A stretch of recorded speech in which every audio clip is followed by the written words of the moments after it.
Shipping ও কাস্টমসের বিভিন্ন নথি পর্যালোচনা করে এই তথ্য জানা গেছে।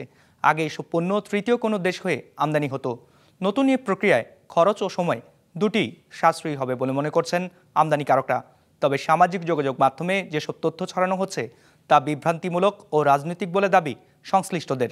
নাজমুল সাদিকের রিপোর্ট। Double million offer, Walton fridge কিনে পেতে পারেন 20 লক্ষ টাকা, রয়েছে কোটি কোটি টাকার নিশ্চিত উপহার। পানামার পতাকাবাহী ওয়ান জিয়াং ফা ঝান নামের জাহাজটি পাকিস্তানের করাচি থেকে 370 কন্টেইনার নিয়ে চট্টগ্রাম বন্দরে আসে 11ই নভেম্বর। প্রথমবারের মতো পাকিস্তানের বন্দর থেকে সরাসরি আসা এই জাহাজে কী পণ্য ছিল সেটি নিয়ে চলছে নানা আলোচনা। কাস্টম ও শিপিং এজেন্টের তথ্য মতে পাকিস্তান থেকে আসা কন্টেইনারে সোডিয়াম কার্বনেট বা সোডা অ্যাশ, ডলোমাইট, চুনাপাথর, পোশাক শিল্পের কাঁচামাল, কাপড়, রং ও গাড়ির যন্ত্রাংশ এসেছে। এছাড়া 42টি কন্টেইনারে পেঁয়াজ ও 14টি কন্টেইনার আলু বোঝাই ছিল। একই জাহাজে পাকিস্তান থেকে 2 কন্টেইনার 52 মেট্রিক টন খেজুর আমদানি করেছেন খাতুনগঞ্জের ফারুক ট্রেড ইন্টারন্যাশনাল। সরাসরি জাহাজ চলাচলকে আমদানিকারকদের জন্য ইতিবাচক বলে মত এই ব্যবসায়ীর। আমরা কোয়েশ্চেন করছি না যে চায়না থেকে ডিরেক্ট এরকম 11 দিনে এটা আসলো, আমি এটা 100% এক্সামিন করবো বা এরকম কোনো বিষয় নাই। তো পাকিস্তানের ক্ষেত্রে আমরা কেন এইভাবে এটা চিন্তা করব? এখন হয়তো রাজনৈতিক প্রেক্ষাপট বা আশেপাশের জিনিসগুলোর কারণে হয়তো এটাকে আমরা বেশি ফোকাস করছি, বাট কাস্টম এটা করতে পারে, তারা চাইলে 100% এক্সামিন করে জিনিসগুলো ডেলিভার করতে পারে।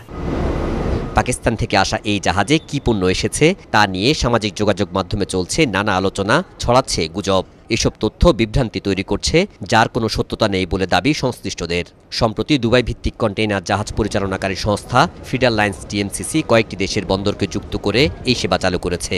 বাংলাদেশে তাদের শিপিং এজেন্ট কর্ণফুলী গ্রুপের সহযোগী প্রতিষ্ঠান রিজেন্সি লাইন্স। এটা আইজিএম, ইজিএম সব সাবমিট করা কন্টেইনার লিস্ট সব পোর্টে আছে, কাস্টমার কাছে আছে। বাংলাদেশে যদি চিন্তা করেন ইম্পোর্ট গুলো কোথেকে আসে, বাংলাদেশে 80% ইম্পোর্ট আসে চায়না থেকে, আর 10-12% হচ্ছে কোথা থেকে আসে? ইন্দোনেশিয়া, মালয়েশিয়া, ইন্ডিয়া সবচেয়ে বড়, দুবাই, তারপর এরপর পাকিস্তান। তো এগুলা পাকিস্তান থেকে আসছে না। আগে এই জাহাজের প্রতিবাদ দিলাম। পাকিস্তান থেকে কন্টেইনার নিয়ে আসা জাহাজ নিয়ে আলোচনা রাজনৈতিক বলে মনে করছেন ব্যবসায়ীরা। নতুন নৌরুট চালু হওয়ায় দ্বিপাক্ষিক বাণিজ্য বাড়ার পাশাপাশি ফেব্রিক্স আমদানিতে চীনের বিকল্প বাজার পেল বাংলাদেশ, বলছেন তারা। পাকিস্তান কটন এক্সপোর্টিং কান্ট্রি, তারা flannel fabric huge fabric Pakistan করে। এখন তো আমরা একটা মাত্র দেশ, চায়নার উপর ডিপেন্ড করি।